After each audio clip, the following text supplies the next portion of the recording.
кішінің сабырлығын жеңдірмей шатасуға, ұмтыл биікті каппар қарласуға, қаршатайдан әкенің жоғын жоқтап, жан бітірдің жабайы алмасына. Арқалаған соғыстың ауыр дертін, сурет жүзің дәл сызған ауыл көркін, қиналсаң да қымсынбай қиындықтан, тосып өстің кеудеңді дауылға еркін. Өтсе де күлкім келген неше көктем, Қоңыртаудың самалы еседі өткен. Жер құлындай бірігіп қатар өсті, екі таудың бір жағын мекен еткен. Асқар Егеубай, сол ілеспей ел көгіне ұшқаның, адамдықтың туын биік ұстадың, елдегі кемел асқақ қылыңа, дос есініп жүр күйініп дұшпаның, өз ортаңда орның ерек бөлексің, ақыл жүрек қайратыңмен ерексің, сенем аға мың жасайсың өйткені, қалың елің қазағына керексің. Өксіген іші бауырым жанып ішкен, аған ой қалам санышпен, асылдың тұяғы еді тұлпа текті, тұнықтан жүзіп барып қанып ішкен. Төгетін жерге жеді сөз маржанын, етім бүкіл қазақ жазғандарын, келмеске көз жазырып кете барды, кемедей оймық кезгендірін. Құмбай рәш, жыршысы күнайымның, сөзсілей шайырым, сирегі дау байымың, саяқ біткен сайыңым, желкілдеткен жүректі, сусын батқайыңым, жоқтығым жан жүдетті, өшкендей уайымым, дарының адам қайыр, парасатың сайыным, жазғандарың жан байыр, жарасатың сайыным. Сақта сабыр пенделер, жыртық тесік жөнделер, кесапатты кісенде бір-біріңді кем көрер, атай алмай мүшелін, арашаламай ешемін, кетті сайынсыз атқа, ақиығым көшелім, алалыққа арбағы, өкпеткендей сайыным, тындыр егі шарманы деп кеткендей сайыным. Білісбек Әбдіразақ, қоңырдан қой өргізген сары бала, қоңырын қозы қуған сағынама, айналған алталаштың ардағына, ол біздің қайран марқұм сайын аға. Қоңырың сағынтпасын неге сені, қоңырдан қоңыр самал жел еседі, қоңыр үйге жиналып көрші қолаң, қонақ жайын көсіліп кеңеседі. Өтепберген Жұмашев, еш көрместен обаста алғандарын, мұқалмады төзімнің арманарын, үш құрлық еліне кетті тарап, үш қараның басынан салған әнің, жабай алма, көкорай түкті білем, жусаны есі жұпарын жұтты білем, сенің сыршыл сезімің асқа қойын, дос іздеп жүр әлемнің түкпірінен, менің қарындасым деп бақ тілеген, бар аймақтан қарындас тапты көрен, хан сарайға айналды отау үйің, шарықтаған төрінен шатты көрен.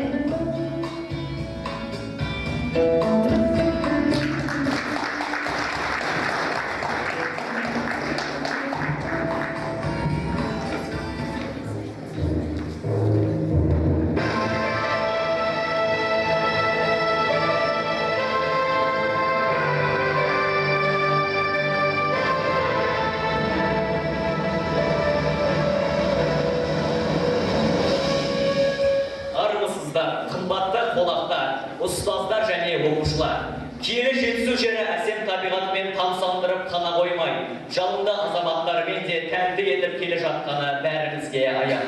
Осындай тұлғаларымыздың бірі, Қазақстанға танымал жазушы, мемлекеттік сыйлықтың иегері Сайын Мұратбековтың туғанына биыл 80 жыл толып отыр. Тағы да бір үлкен қуанышымыз, биыл ел тәуелсіздігінің 25 жылдығы.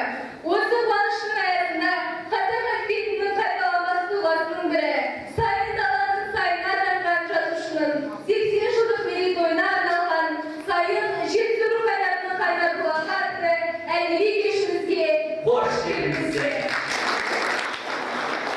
Алғашқы сөз кезегі мектебіміздің директоры Тұңбаев Нұртаяға Мүсірәліұлына береміз.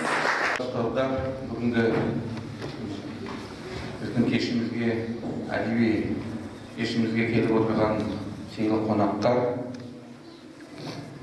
балалар өздерің білесіңдер, қыркүйек айынан бастап сіздер жаңағыдай Сайын Мұратбеков ағаларының шығармасымен танысы, ол туралы әңгімелерді естіді. Одан кейін жаңағы интернеттен қарап, осы кеште күту үшін жаңағыдай дайындалыңдар, шығармаларыңды тыңдап жатқан шығар деп жаңағы енді рухы бір аунап жатқан шығар. Осы бүгінгі енді кештен жақсы тәлімдік нәрсе алып, және де мына жерде отырған сыйлы қонақтардың туған бауыры мен қарындасының жаңағыдай ана отырған тағаны аталарының сопрата типінің жаңағыдай шығармасындағы сөздерін естіп жақсы бір лебіз алатын тыңдап, оның үстіне сұрақтарын болса қойып, бүгінгі кеш біздің сәтті өтсін, ал жақсы дайындықтарыңды енді бүгін Бақтыбай атындағы мектепте оқитындардың білдірді атындағы жақсы көрсетіңдер, соған тілектеспін. Сіздерге деген ән шашуымызды қабыл алыңыздар. Халықаралық республикалық ән байқауларының жеңімпазы Бектұрсын Қарақат қыздарымызды әсем әнімен ортаға шақырамыз.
жасау үшін 8-ші сынып оқушыларын ортаға шақырамыз.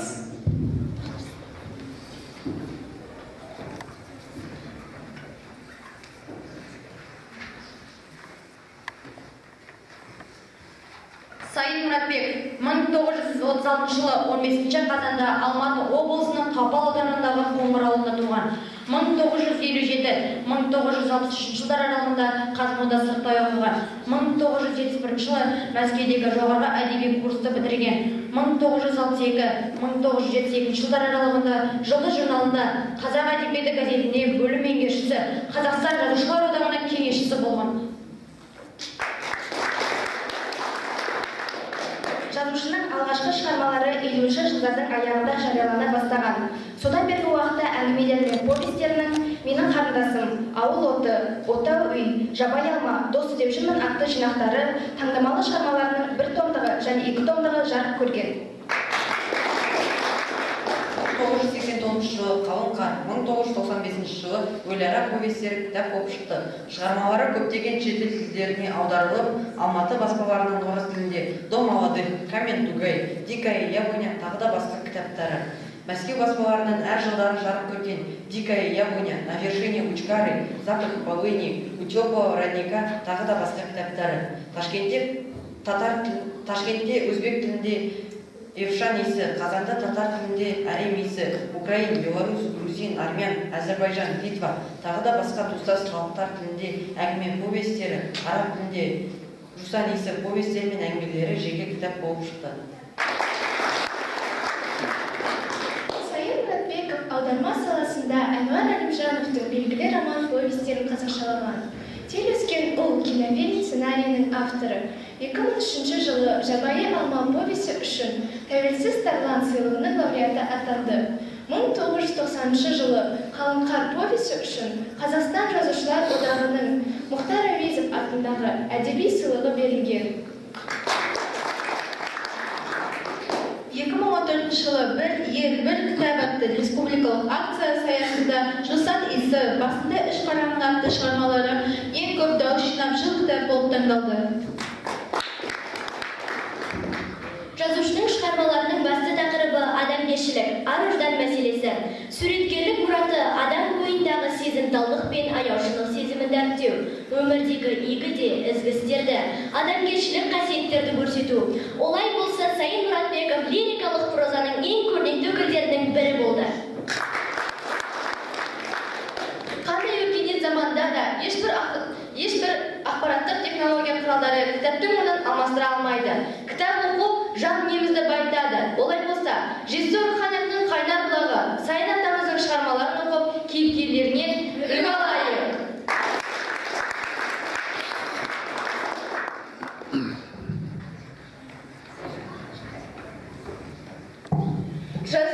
Жазушы Салман Соқпақтың көбі лирикалық шегіністен басталатын бір топ әңгімелер.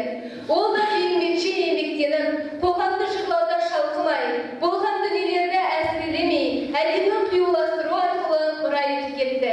Мәселен, менің қарындасым Жусан исі, Райгүл, ұл туған, жабайы алма, ананың арманы сынды көптеген әңгімелері мөлдір сезімнен құралған, ақиқатпен астасқан туындылар. Жабайы алмасын аңсап, Жусан исін сағынған оқырмандар үшін әңгімелерінен үзінді оқу үшін оқушыларды ортаға шақырамыз.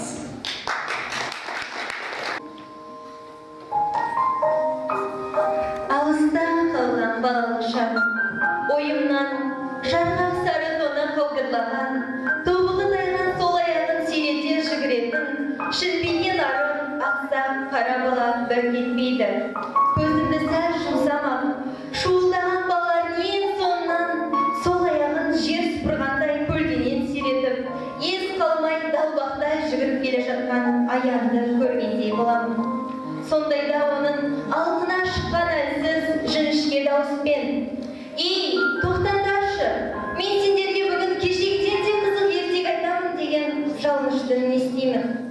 Әуелде біз, балалар, оның ертек айтатынын білгеніміз жоқ. Ол әжесі екеуі біздің ауылға 42-ші жылдың жазында көшіп келген болатын. Мал дегеннен тек бұзаулы қоңыр сиыры бар еді. Аянның әкесі майданға аттанып, анасы содан 2 ай бұрын қайтыс болыпты. Біздің ауылда әжесінің жамағай төркіндері бар екен. Соларды сағалап келсе керек. Біз, балалар, көшеде екіге жарылып ап, қағазға топырақ орап, борпылдана лақтырып атысып ойнап жүргенбіз. Ары өтіп, бері өткен кемпір шал, желкен қиырылғылар ай, соғысастай бұл атысып ойнап дегенді қайдан ғана шығар осылар?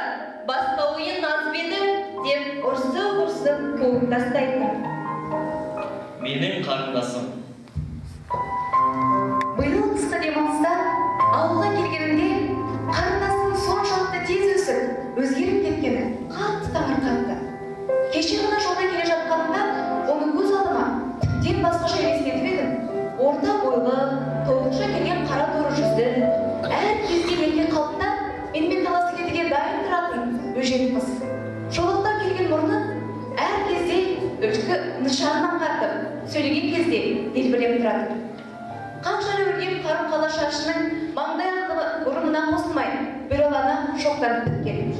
Ол кейде көзден түсіп кетеді. Осы бір көзден түсе беретін тектек шашы кейде менің сығырдағымды қайнатушы еді. Өз-өзінен қарындасыма тесіп кететіні де аяқ астынан ашу шақыр, айғайлап ұрса бастайды. Шынымды айтсам, үйдегі уақытының көбі қарындасыма шүйреге жүріп, ақыл айтумен өтетінді.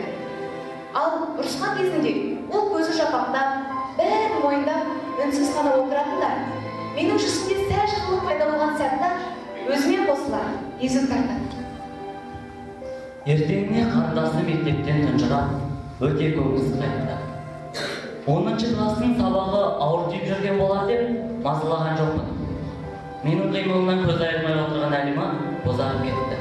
«Аға, есінен сұрамайсыз ба?» деді салмақпен ақырын ғана. Ыңғайсызданып қалдым.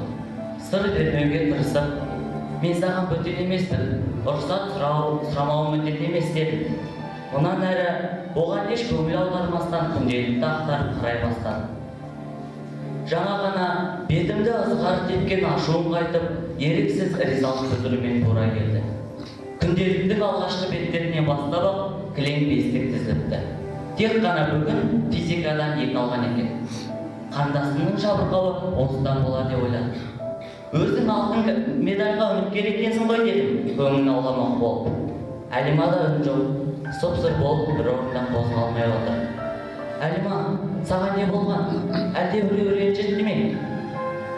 Мөлдіреген жас қарындасымның бетіне жол сыза сырғып ағып барып тамып кетті.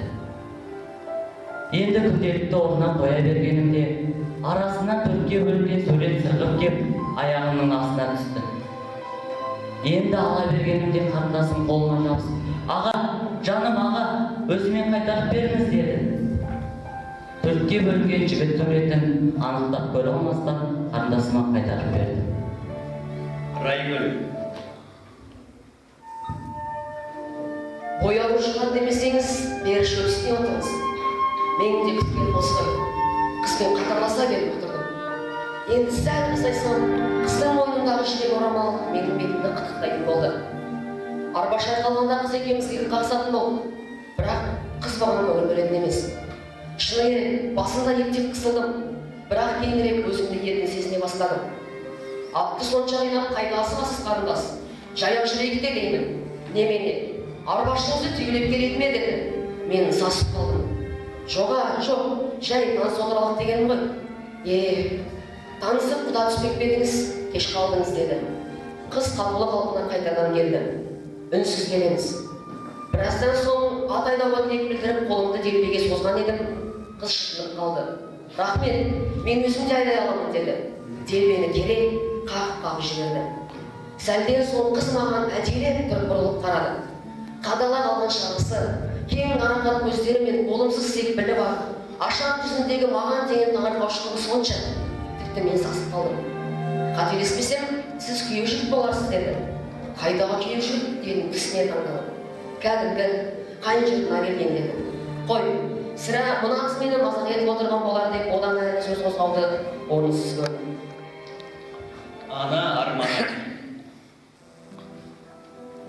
Мен әжемді дүниедегі ең бақытты ананың бірі санайтынмын.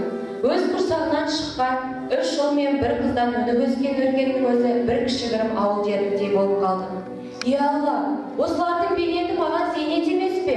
Осылардың алдында өлсем арманым бар ма? Дейтінін талай рет естігенмін. Сондықтан да мен әжемді дүниедегі ең бақытты ананың бірі санайтынмын. Кей кезде біз ағайынды балалар өзара дүрдараз болып шам-шу шығара бастасақ, әжем жанұшыра қасымызға келіп, бірімізге ұрсысып, бірімізді жұбатады. Осы ара түскеніне бой бере қоймай, қызыл шеке бола бастасақ, әжем бар даусымен бізге налып айқай салатын. Құдай-ау Құдай, осы ит жыны бірікпеген иттердің арасында азапқа салғаныңша алса кетті мені дейтін. Мұндайында жүзіндегі әжімі қалыңдап, өзі бір уыс боп бүрісіп, қайғы кешкен күйге енетін. Ол туған.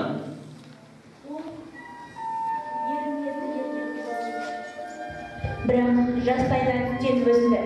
Жұрттың жаман оңын жолда қалдырсам ба дейтін. Оқуды да жақсы оқыды, орта мектепті де үздік бітірді, бірақ оқуын жалғастыра алмады. Қартайған ата-анасы қолбайлап болды. Күн сайын жауын астында біртіндеп безілген кірпіш дуалына кемпір шалдың қауқары келіп, уақыт деген қатыгездік еркімен жүре берді. Ыңғыл-сыңқылдары көбейген жалғыз қызы ұлтуғанның қолына қарады. Ұлтуған болса білек сыбанып еңбекке араласты. Ата-анасының қас-қабағын бағып, көңілдеріне кірбің түсірмейін деп солар мен таң атып, солар мен кешіп атты. Осыдан 3 жыл бұрын қылтамақтан шешесі қайтыс болып еді, ал күні кеше ұзақ сарылған аурудан әкесі де қайтыс болды. Айтар ауызға оңай, бірақ бұл өмірде ата-ананың орны бөлек екен ғой. Басында 3 қараным.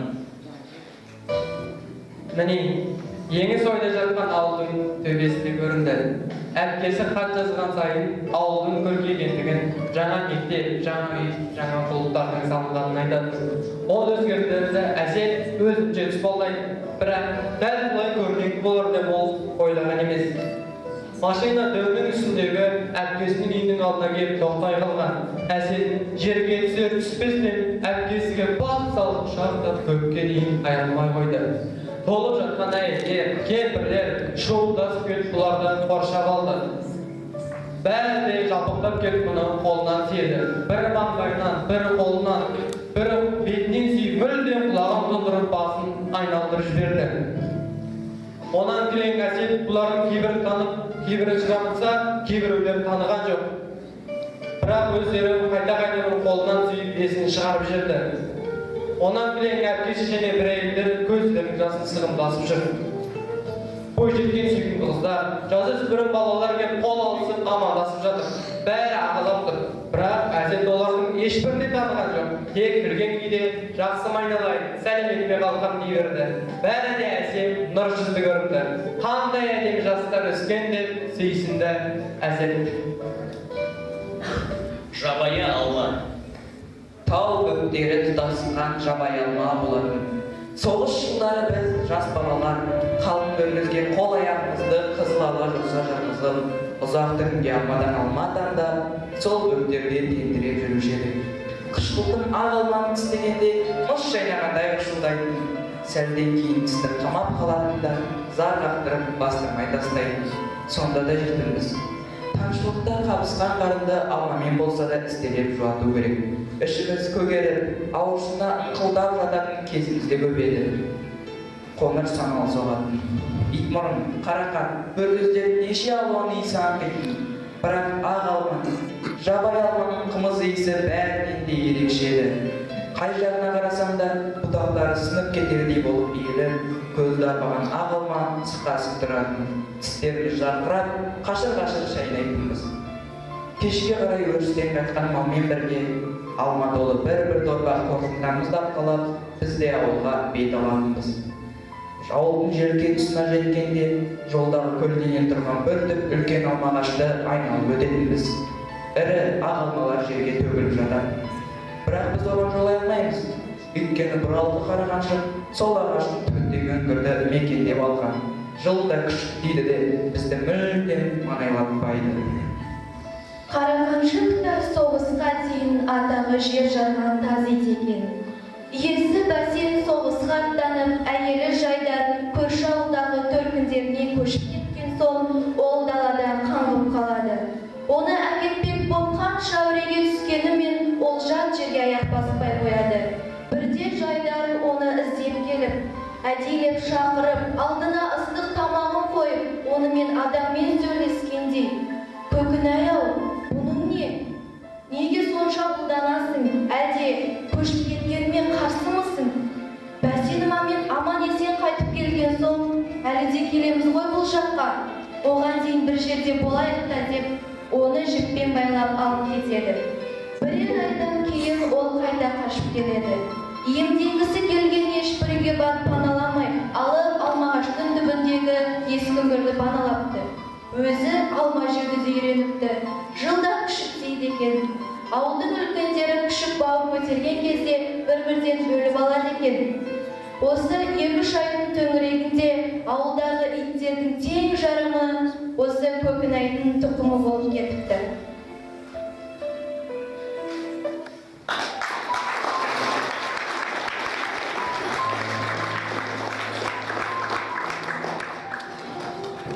Қазақтың күйлері көп көңіл ашар, сары шайлау, сарыарқаға кеп басар. Күй қылып күлләреңді құшаққа алған, қазақтың болмаған бойы тек нашар дегеле, Әбілқайыр ұлдарының орындауындағы тамаша бір күйді қабыл алыңыздар.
Сайын Мұратбековтың қаламынан туған жақсы шығармалардың барлығын шолып шығуға жол ашқан. Сұрапыл соғыс кезіндегі ауыл балаларының тағдыры баяндалған Жусан иісі повесі.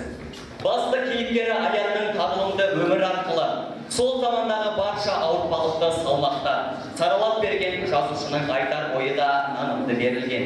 Менде Сайын ағамыздың осы бір әңгімесін оқыған сайын көзіме еріксіз жас аламын. Жалғыз мен ғана емес, оқыған әрбір оқырман осы бір сезімді бастан кешіретін шығар. Талай оқырманның жүрегіне жол тапқан Жусанисі повесінің 7 сынып оқушылары дайындаған шағын көрініске кезек берсін.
Мектеп деген қызыға оқуды жақсы үйретеді, рахат. Класты тез кетсе ғой, мен ағама хат жаза едім. Досым, мә хаттал. Тек мен ағамның орнына өз ағамнан жаз. Жарай ма? Аян тоқташ, аян сәшкеге шемшек әзгер.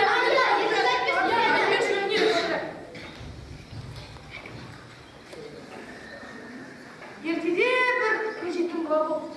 Оның да қотыртай болыпты. Бір күні сол қотыртайға тіл бітіріпті. Анау тұрған асқар таудан күндіз қошышы көтермайды.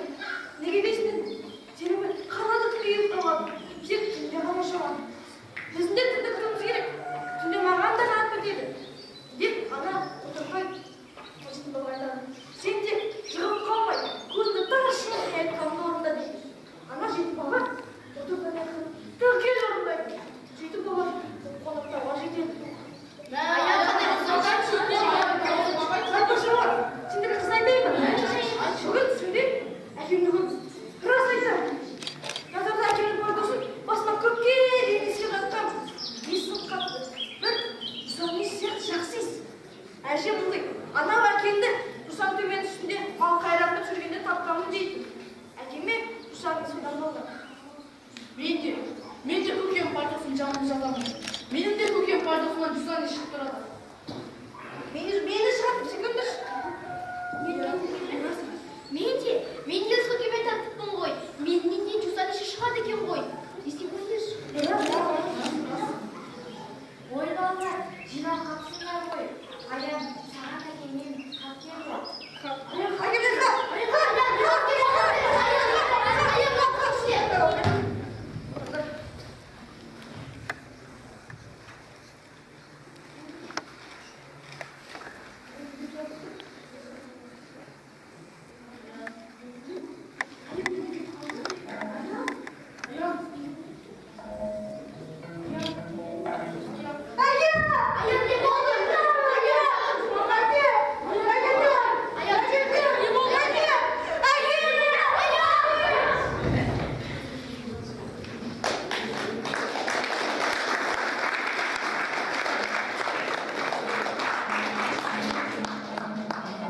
Әжесі дүние салып, күтіп жүрген жалғыз жанашыры, әкесінен де соғыстан қара қағаз келіп, Аян мүлдем жалғыз қалды. Көшіп келгендеріне көп уақыт болмаса да, Аян осы бір керемет жерге, ауыл балаларына бауыр басып қалған еді.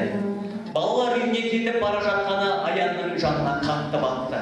ауылды балаларды қимай, артына қайта қарайлап, балалар үйіне кете барды.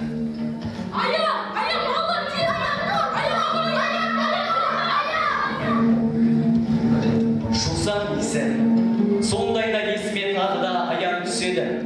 Шынында да бұл күнде аян қайда екен, тірі ме екен? Ондай бала тірі болуы тиіс.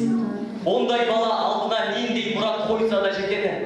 Ал тірі болса, жусанды төбеге бір оралмауы қалай? Жусанның исін сағынбауы мүмкін емес қой.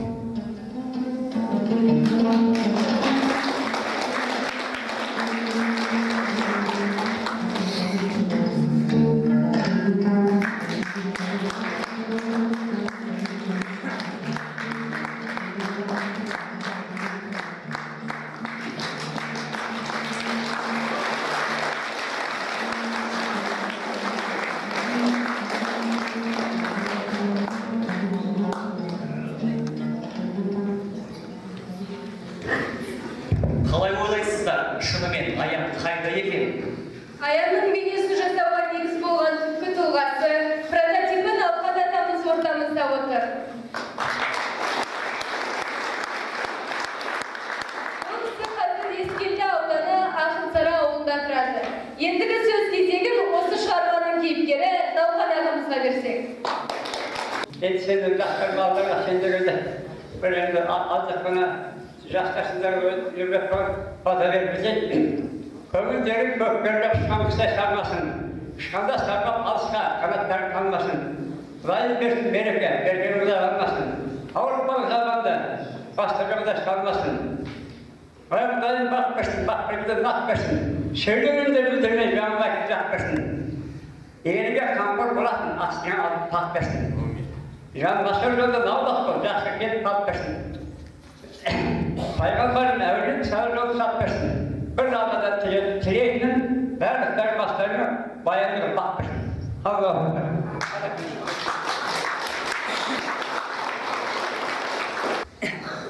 Әдебиет ақыл ойдың жемісі десек, ойындағы өзінің бар қажыр қайратын, білімін, ізгі сезімін осы әдебиет деген әлемге арнаған. Әдебиет әлемінің шалдық бас шабандозы Сайын Мұратбеков атамыз дейгелі.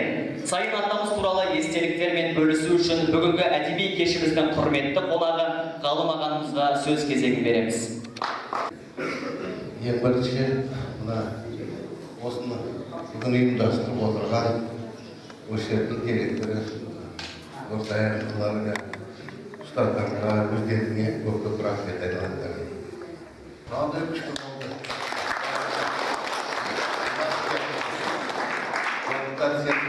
Қалайдарың бар, шығасындар сөйлетті. Ән айтысындар ма, кім боласындар, бәрін мамандық боласындар ма, кішілерге. Сондықтан сендерге жолдарың ашық болсын. Осылай бір жақсы өмір сүріңдер, жақсы киім киіп, жақсы оқып, жақсы ауырмай, сырқамай, жақсы бақытты болыңдар.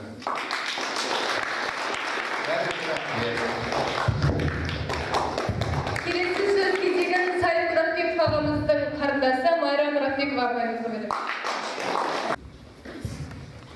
Ал құрметті қонақтар, осы мектептің ұстаздары, ұжымы, құрметті балалар, оқушылар, біріншіден сіздерге айтқым келетіні, бүгінгі күнге өте ризамыз, үлкен рахмет отбасының атынан сіздерге. Осылай ағамыз енді біздің ғана ағамыз емес қой, бәрімізге ортақ, сол кісіні бүгін еске алып, қаста мынандай үлкен мектепте, білім ордасында өздерін сахнаға шығарып, сол кісінің әрбір сөзін жүректеріне түйіп оқып, соны бір-біріменен бөлісіп, осы ортаға салып, бізді шақырып, бізде көріңіздер деп отырғандарыңыз үшін сіздерге көп-көп рахмет, үлкен алғысымызды айтамыз. Сіздерге енді ол ағалардың жайында білгілерің келсе, тағы да ары қарай сұрақтарың болса, ол кісі қалай болды екен десеңдер, біз мінекей бәріміз алдарыңда отырмыз, сұрауларыңа болады.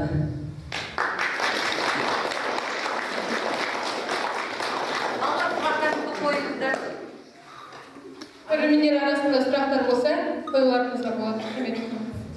Сайын Мұратбеков қандай өмірде қандай адам көрді нені, ұнатты нені жек көрді.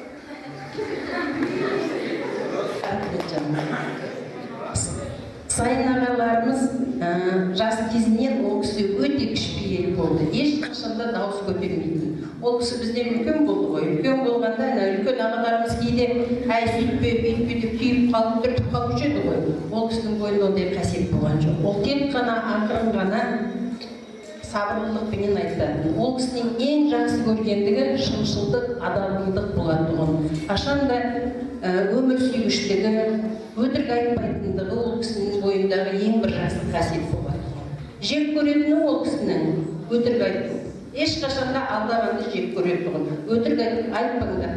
Қалай болған күнде де шындықты айтыңдар деп айтады. Кішкентай кезімізден өзінің балаларын да солай тәрбиеледі. Артынан ерген біздерге де сондай. Ол халық арасында да, ел арасында да ең жек көретіні өтірік айту болады. Рахмет.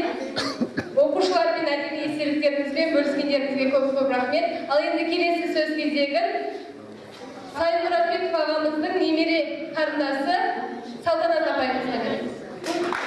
Шектелген шығар, өмірде уақыт бересіздер ме? Мен де ұстазбын, мен де көргенім бар, естігенім бар. Мен әдемі қолтаңба ретінде тапсырам, бұл ертең таптырмайтын дүние болады. Сайын Мұратбековтың 80 жылдығына сайын хан, сайын батыр, сайын дала, кім білген сөздің түпкі жайындана, ерлердің еңіреген ежелгідей, енші боп елге қалған уайым ғана. Саялы, сайын десе сайын еді, жүрегін бар қазаққа жай берді. Секілді сайдың тасы реттерген, санатқа сайынқырап лайық еді. Заманның таразылап талай ісін, темірін, жезбен алтын қалайсын, жусанның исіне құмар болсын, арманың неге аңсады жабайысын.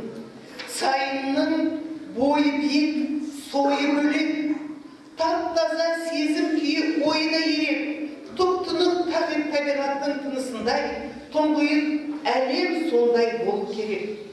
Көңілі көлеңкесі кең дүр еді, жаны да жазуы да мөлдір еді.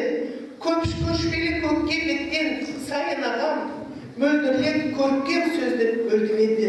Енді адамнан аямаған мейірімін, бөленген алғысына келгінен айдының ай сәулесі сойлы сөздің зерделеу бір парасы зейіндінің.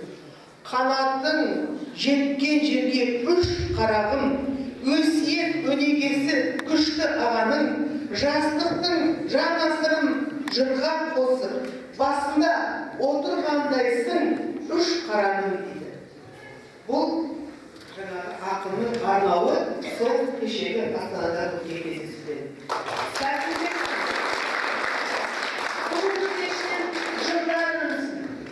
Жылдар керемет болсын, қызықты болсын, кешіріңіздер уақыттарыңызды алыңдар.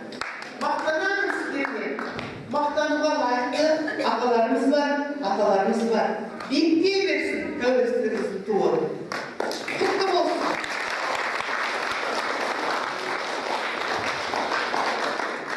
Сайын Мұратбековтің 80 жылдығына орай әдеби кездесу кешімізді ұйымдастыруға мұрындық болған мектебіміздің қазақ тілі мен әдебиеті пәнінің мұғалімі Сайын Мұратбековтің қоңырдан түлеп ұшқан жерлесі ардагер ұстаз Ғалия Рыскелдіқызы Рыскелдинаға сөз береміз.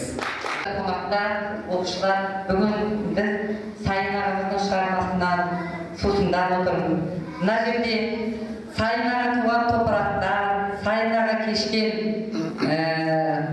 қыздың өз елімен, кішкентай ғана қоңырда ешкөлместің бауырындағы қызылжұлдызда алмаға барып, адып ашып, кәдімгідей күн өткізіп жүрген жерден мен шықтым. Біз бала жасымызда Сайын ағамыздың шығармасымен бірге өстік.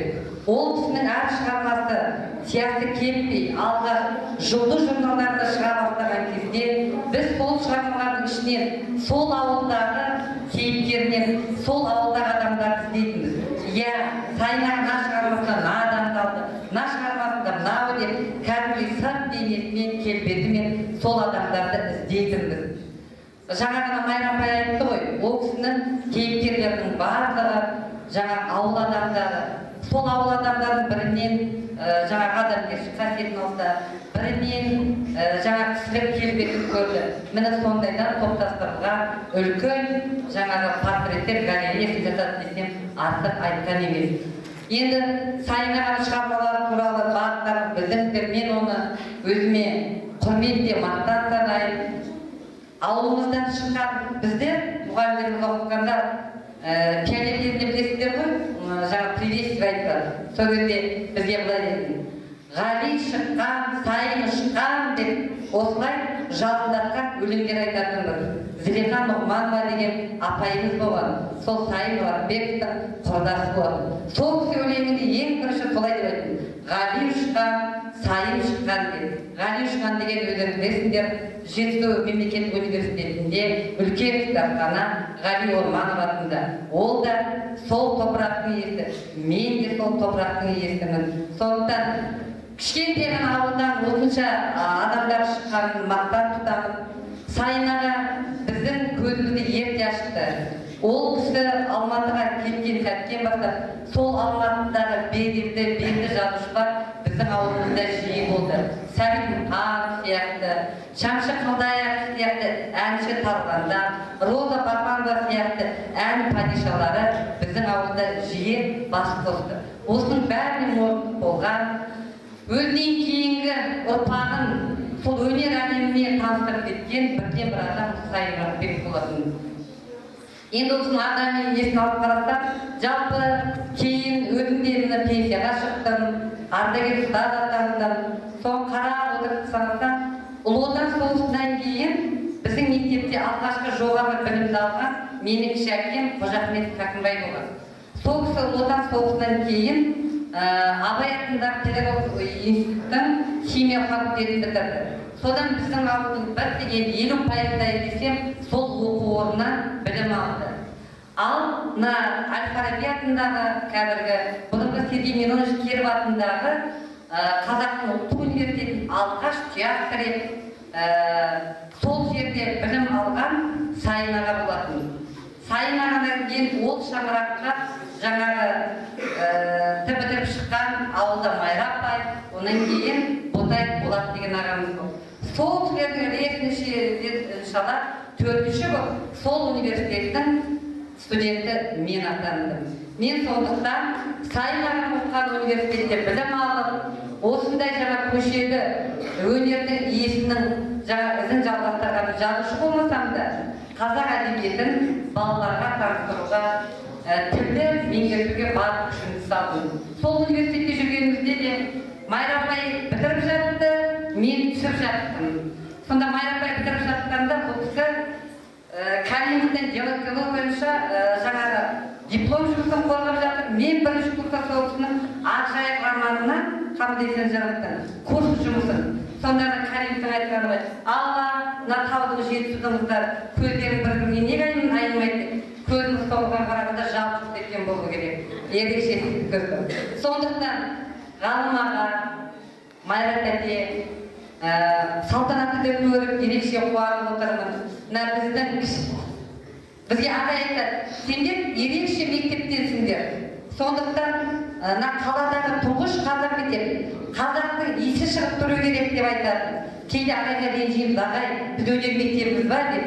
Жоқ, бұл қазақ мектебі. Міне Нұртай Мүсірәлі ағайдың арқасында біз осы мектепте талай ақын жазушыларымыздың есімін марапаттадық. Ол да мүмкін осы Бақтыбай атамыздың аруағы шығар, осындай келі шаңырақта келі адамдармен, қасиет қонған жандармен кезі өткізіп отырамыз. Енді Науқан аға, бұл кісі мен алғаш хабарласқанда танымай қалды. Одан мен өзім аты жөнімді анау қиырдан тараттым, содан барып таныды. Енді балалар, Науқан аталарым жоғары кеңеске шейін депутат болған, өз заманында колхоздың маңдай алды жұмысшысы болған. Сендер ойлайсыңдар балалар, сауыншы ер адам болмайды деп. Бұл кісі сауыншы болған. Осы кісінің сауыншылығының арқасында біздің ауылда үлкен комсомолдық ферма құрылды. Сол ферманың ең жетекші жүргізушілерінің бірі осы науқан ата болған. Ол кісінің еңбегі елеусіз қалған жоқ. Колхоз, аудан, облысқа емес, республикаға дейін бұл кісінің еңбегі марапатталды. Енді науқан атаның сіздерге беретін тағы бір ерекше қасиеті, ол кісі ұрпақ таратқан ата. Ол кісіден тараған ұрпақ бүгінгі күні 11. Енді сендер ойлайсыңдар, қазір 5 бала көп балалы. Ол кісі өз шаңырағында өзінің 11 ұл қызын жаңағы қанатқа қақтырмай, тұмсыққа шоқтырмай, адам қылып тәрбиелеп өсірді. Науқан аға, сіздің де келгеніңізге соншалықты ризамын. Құрметті оқушылар, бүгін мен бір жағынан толқып тұрмын, екінші жағынан туған туысқанымды көріп қуанып тұрмын. Енді сіздерге келгендеріңізге мыңдап алғыс. Осыған басшы болып, көз басшы болып, осы ұйымдастырған бірінші мектеп басшысы Нұртай ағаға алғысым шексіз. Маған айтты ғой, сен қоңырды кім ғой деп. Содан қоңырды енді аға көрдіңіз, қандай әдемі жандардың ортасынан шықты. Енді қазақта бар ғой, бұл үйден құр шықпайды деген, орамал тон болмайды, жол болады дегендей. Біздің қазақ мектебіне келген жаңағы жолдары соңғы болмасын, жиі біздің бас қосуларда кездесіп отырайық. Өздеріңізге деген артында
Қойдан төстік алды дейді. Сондықтан енді біздің енді мектептегі тоғыздай деген осы. Ал осында балалардың бәрі осы қуанышты бүгін тәрбие алып деп ойлаймын. Сондықтан балалар солай ма? Ал бүгін қош етіндегі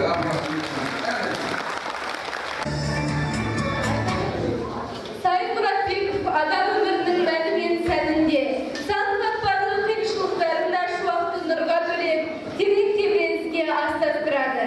Бір ғажабы, жазушының сол тебіреністі тереңінде шуақты нұрынан да жусан иісі бұрқырап тұратындай сезіледі.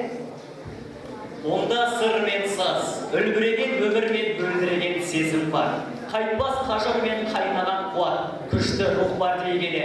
Әдеби танымдық кездесу кешімізді әсем әнмен аяқтасақ. Сахнада Меңіз Жұлдыз, қарсы алыңыздар.